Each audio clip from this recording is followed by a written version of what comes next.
Hello, and welcome to the Dr. Suzette Glasner Podcast. If you'd like to continue to learn from me, please remember to hit like and subscribe to my channel. Earlier this month, a study, the first of its kind, was published indicating that Ozempic effectively reduced alcohol cravings and drinking behavior among adults with alcohol use disorders. So today, we're going to talk a little bit more in depth about the promise of GLP-1 agonists like Ozempic for treating drug and alcohol addiction. So let's start with, how do GLP-1 agonist medications work? First of all, GLP-1 is known as glucagon-like peptide 1, and it's actually a hormone that is released by your digestive system and parts of your brain after eating. So what GLP agonist medications do is they mimic the effects of that hormone, and the function of that hormone in part is to let our body and brain know that we've had enough and we don't need to eat anymore. So this has had very powerful weight loss effects. We know that around 15% of a person's body weight is effectively lost when they are on a GLP-1, and that has really been transformative for many people who struggle with obesity and weight management and control over their appetite and their food intake. So addiction scientists actually took an interest in GLP-1 agonist medications after some people who were taking them for other indications like diabetes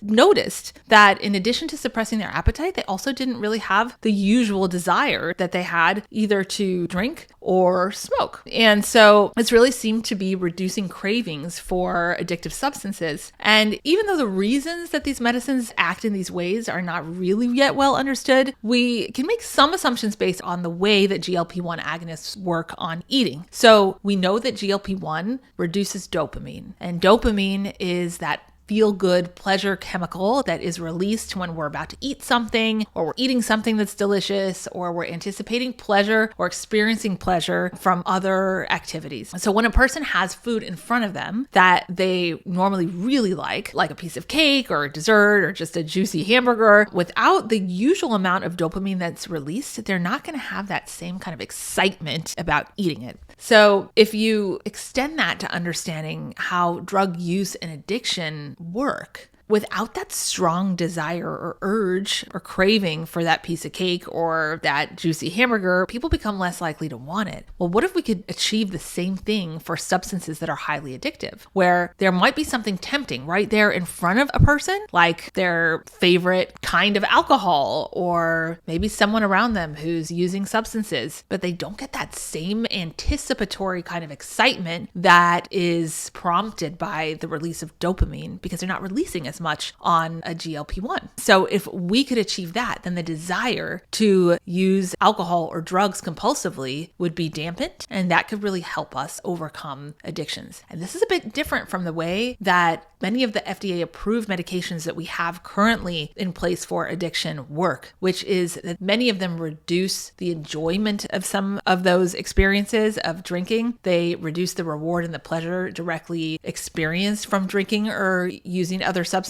This might actually tap into a different mechanism, which is the kind of excitement, the desire, the urge, and the craving before you've even engaged in the behavior of using a substance. So as of today, there have been 2 randomized clinical trials evaluating a GLP-1 agonist for the treatment of an alcohol use disorder. So the first study, which was larger than the second, and that included over 170 individuals, did not find reductions in heavy alcohol use after 26 weeks of treatment with the medication, except among individuals with obesity who had a BMI of 30 or greater, as well as their alcohol use disorder. So now this newer study that was just recently published is actually a much smaller study, about 48 people. But what they did was they enrolled people with an alcohol use disorder into their clinical trial, and they randomly assigned them to a group that got a low dose of Ozempic over a period of 9 weeks, or a group that got a placebo medication. A placebo is a substance that's given to people in a clinical trial that actually doesn't have an active medication in it. So those are the 2 groups that were compared. And they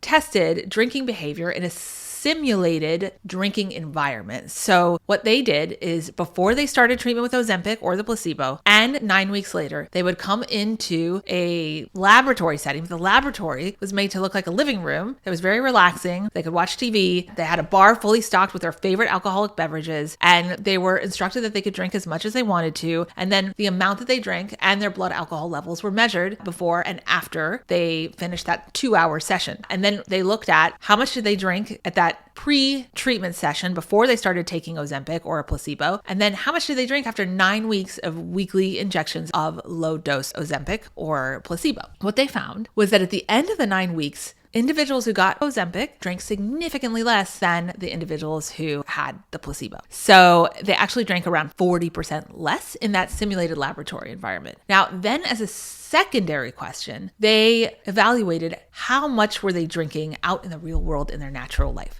And this is where the results are a little bit mixed. On average, per calendar day, they didn't change their drinking outside of the laboratory setting in a significant way. They also did not drink on any fewer days out of the past month or months at 9 weeks after having Ozempic every week than they did before. But when they did drink, they drank fewer drinks. So if they drank 3 times in a week, where they used to drink 7 drinks a day every time, maybe they were drinking 5 or 6. Although it didn't promote abstinence, it did promote a reduction in alcohol use. We saw that in the laboratory setting, and then we saw that in the reduction in heavy drinking on the days when they did drink. And that's actually pretty well aligned with the direction that the field is going, where we are understanding more and more that abstinence as an only goal is not really the gold standard in our field anymore, because we are seeing that there are health benefits and health impacts of changing or reducing one's drinking. There are impacts on liver function, there are impacts on overall mental well-being and one's feeling of control over their alcohol use. Now, that's not for everyone. For someone with a severe addiction, controlling one's alcohol use may not be feasible in the longer term. Another interesting thing that they found, even though they had a very small subgroup of people who were smokers, those who received Ozempic reduced their smoking behavior. So why this is exciting? Since GLP-1 agonists act on brain circuits that are generally tied to reward and pleasure, both from food and drugs, it's possible that